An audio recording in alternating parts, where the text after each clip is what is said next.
नमस्कार, आप सभी का स्वागत करता हूं आपके अपने YouTube चैनल पाठ में। जैसा कि आप सभी जानते हैं कि आज हम बात कर रहे हैं अंतर्राष्ट्रीय सीमाओं के बारे में। तो पहला प्रश्न हमारा देखते हैं, चलिए स्टार्ट करते हैं। मैकमोहन रेखा किन दो देशों के बीच में स्थित है? तो भारत और चीन के बीच में स्थित है। किस दो देशों के बीच में स्थित है? भारत और चीन के बीच में स्थित है। रेड क्लिफ रेखा आपको सबको पता है। रेड क्लिफ रेखा किसके बीच में स्थित है? भारत और पाकिस्तान के बीच में स्थित है। यह इसकी जो लंबाई है, अगर आपसे पूछ रहे हैं इसकी लंबाई, जो रेखा मतलब जो अंतर्राष्ट्रीय सीमा की है भारत और पाकिस्तान के बीच में, ये कितने किलोमीटर की है? 3310 किलोमीटर की है। 3310 किलोमीटर की है, ठीक है।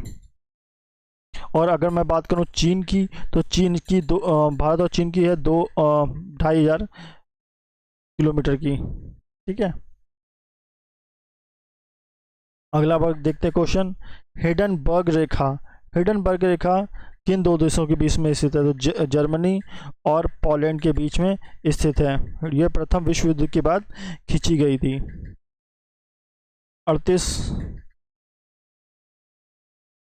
38वां है 38वां सीमांतर रेखा किन दो देशों के बीच में खींची गई है? तो 38वीं सीमांतर जो रेखा है वो खींची गई है उत्तरी कोरिया और दक्षिणी कोरिया के बीच में खींची गई है। किसके बीच में खींची गई है? उत्तरी कोरिया और दक्षिणी कोरिया के बीच में खींची गई है। मैगीनॉट रेखा किसके बीच में खींची गई है? मैगीनॉट रेखा खींची गई है जर्मनी और फ्रांस के बीच में। ये हमेशा याद रखिएगा, मैगीनॉट, जो मैगी बनती है मैगीनॉट, तो मैगीनॉट जो है, ये जो रेखा है वो इस तरह से खींची गई है मैगी की तरह। तो इसलिए ये जो रेखा है जर्मनी और फ्रांस के देशों के बीच में खींची गई है, ठीक है। 49वीं जो समांतर रेखा है वो किस दो देशों के बीच में खींची गई है? मध्य स्थित है, तो कनाडा और अमेरिका के बीच में स्थित है, ठीक है। अगला प्रश्न, मैन रहीम रेखा जो किन दो देशों के मध्य स्थित है? तो मैन रहीम जो रेखा है वो खींची गई है किसके बीच? रूस और फिनलैंड के बीच में। किसके बीच में खींची गई है? मैन रहीम रेखा जो है वो खींची गई रूस और फिनलैंड के बीच में। अगला प्रश्न, डूरंड रेखा किन दो देशों के बीच में खींची गई है? तो पाकिस्तान और अफगानिस्तान के बीच में खींची गई है। यह रेखा कितने किलोमीटर की ये किन दोनों के मध्य खींची गई है? अफगानिस्तान और पाकिस्तान के बीच में खींची गई है। और इसकी जो लंबाई है 2640 किलोमीटर की है, ठीक है। और ये सन 1893 ईस्वी में खींची गई थी, ठीक है।